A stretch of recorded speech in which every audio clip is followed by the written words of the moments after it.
नमस्कार। Law of attraction and युग निर्माण परिवार में आप सभी का स्वागत है। जवानी में भोग और बुढ़ापे में योग, अगर ये मेंटेलिटी से कोई जी रहा है तो वो किसी और को नहीं, स्वयं को धोखा दे रहा है।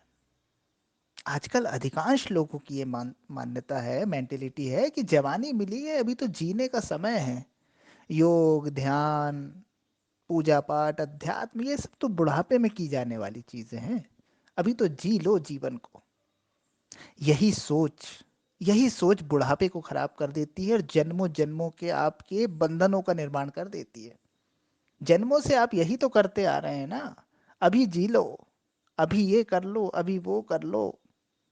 बाकी योग, ध्यान, अध्यात्म, होश वगैरह देखा जाएगा बुढ़ापे में। जब हम कुछ ना करने लायक रह जाएंगे तो भगवान की पूजा पाठ करेंगे, भगवान को बेवकूफ बना लेंगे, भगवान को बता देंगे कि भगवान अब हम आ गए हैं, अब आप कृपा कर दो, अब हमें पार लगा दो, अब हमें मोक्ष दे दो, अब हमें मुक्ति दे दो। तो एक ही चीज याद रखिए, आपसे ज्यादा समझदार वो परम सत्ता है। इस सृष्टि की संचालन सत्ता आपसे ज्यादा समझदार है। वो देखती है कि आपने अपने प्राइम टाइम का, जो बिल्कुल महत्वपूर्ण समय था, जो चरम का समय था, उस समय किस चीज को महत्व दिया। और जिस चीज को महत्व देता है आप, जिस चीज को आप महत्व देते हैं, उसके पार नहीं हो पाते। अगर आप अपने प्राइम टाइम पर, अपने चरम पर, अपने विकास को, परमात्मा प्राप्ति को, मोक्ष को, मुक्ति को, अपने आप को ठीक करने, अपने आप को सुधारने, लोगों की भलाई, परमार्थ के कामों में अगर लगाते हैं, तो परमात्मा की दृष्टि में, इस अस्तित्व की दृष्टि में अपना मूल्य आप उतना ही बढ़ा लेते हैं। लेकिन अगर आप ऐसा सोच रहे हैं कि अभी तो जी लेते हैं, अभी तो भोग लेते हैं, अभी तो ऐश कर लेते हैं, जब कुछ नहीं रहेगा, जब सब रिटायर हो जाएंगे, जब इंद्रियों में शिथिलता आने लगेगी, तब पूजा पाठ भजन करेंगे, तब परमार्थ कर लेंगे, तब थोड़ा बहुत दान कर देंगे, तब किसी तीर्थ को घूम के आ जाएंगे और भगवान प्रसन्न हो जाएगा। ऐसा मत करिए। अध्यात्म कभी भी ये नहीं बोलता है कि आप अपनी जिम्मेदारियों से भाग जाएं, आप काम धंधा छोड़ के सिर्फ पूजा पाठ और ध्यान ही करते रहें। नहीं, अध्यात्म का मतलब ये नहीं है, धर्म ये सिखाता ही नहीं है।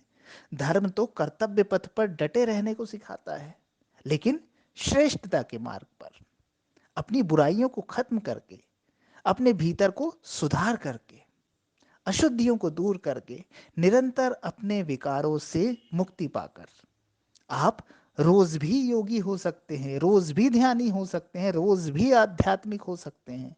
इसके लिए आपको ना विशेष वस्त्र पहनने हैं, ना कोई माला डालनी है, ना ही घर बार छोड़ना है, ना ही संत बनना है। आप गृहस्थी के बीच रहकर भी एक श्रेष्ठ आध्यात्मिक जीवन जी सकते हैं।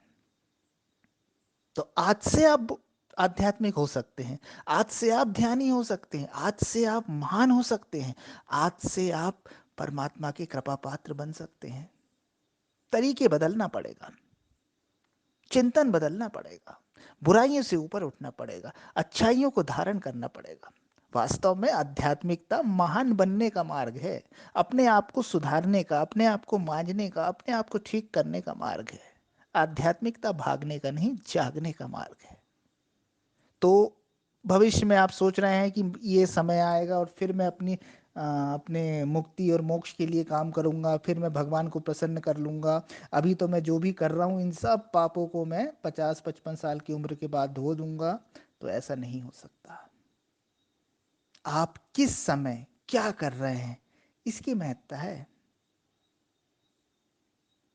फसल बोने से पहले किसान देखता है कि बारिश का टाइम क्या है, क्या प्राइम टाइम है, क्या पीक टाइम है, तब फसल बोता है। अगर वो गलत समय में फसल बो देगा, गलत समय में फसल को पैदा करने का प्रयास करेगा, तो वो निराश होगा।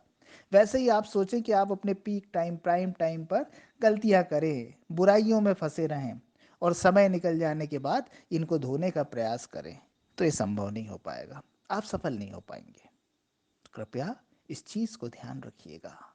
इस मान्यता को बिल्कुल छोड़ दें कि जवानी तो भोगने के लिए है, योग के लिए तो बुढ़ापा है।